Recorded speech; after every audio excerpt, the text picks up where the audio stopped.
On dit que le trafic aérien contribue à hauteur de 8% au changement climatique. Mais le principal problème, c'est qu'il augmente à vitesse grand V et les avancées que l'on a obtenues ailleurs en matière de protection de l'environnement sont réduites à néant par la hausse des émissions dues au trafic aérien.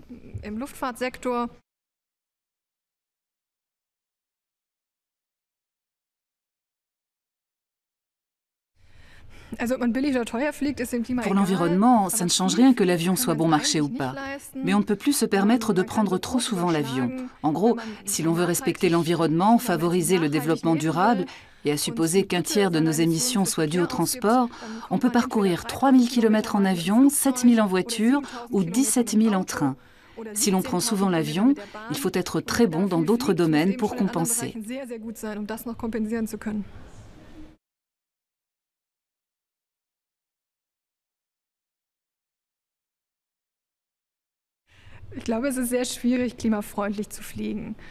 Je pense que c'est très difficile. Pour les courtes distances, il vaut mieux prendre le train. Pour les distances plus longues, et si l'on a un changement, il faut veiller à ce que l'itinéraire ne soit pas trop stupide, ou du moins essayer d'effectuer les navettes en train. Il existe des institutions qui financent des projets destinés à compenser les émissions que l'on dégage en avion.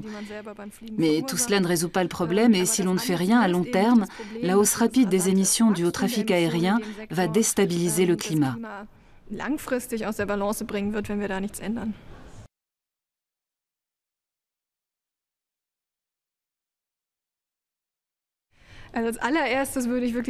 Tout d'abord, je couperai les aides massives, les subventions publiques versées au secteur aérien sous forme d'avantages fiscaux.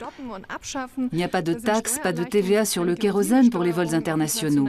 Ce sont des subventions directes.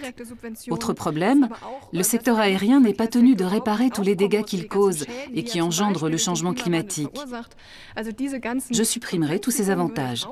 À la place, j'investirai dans le développement du réseau ferroviaire. Je veillerai à ce que les trains soient accessibles à tout le monde et par un aménagement judicieux, je le rendrai plus attractif que l'avion.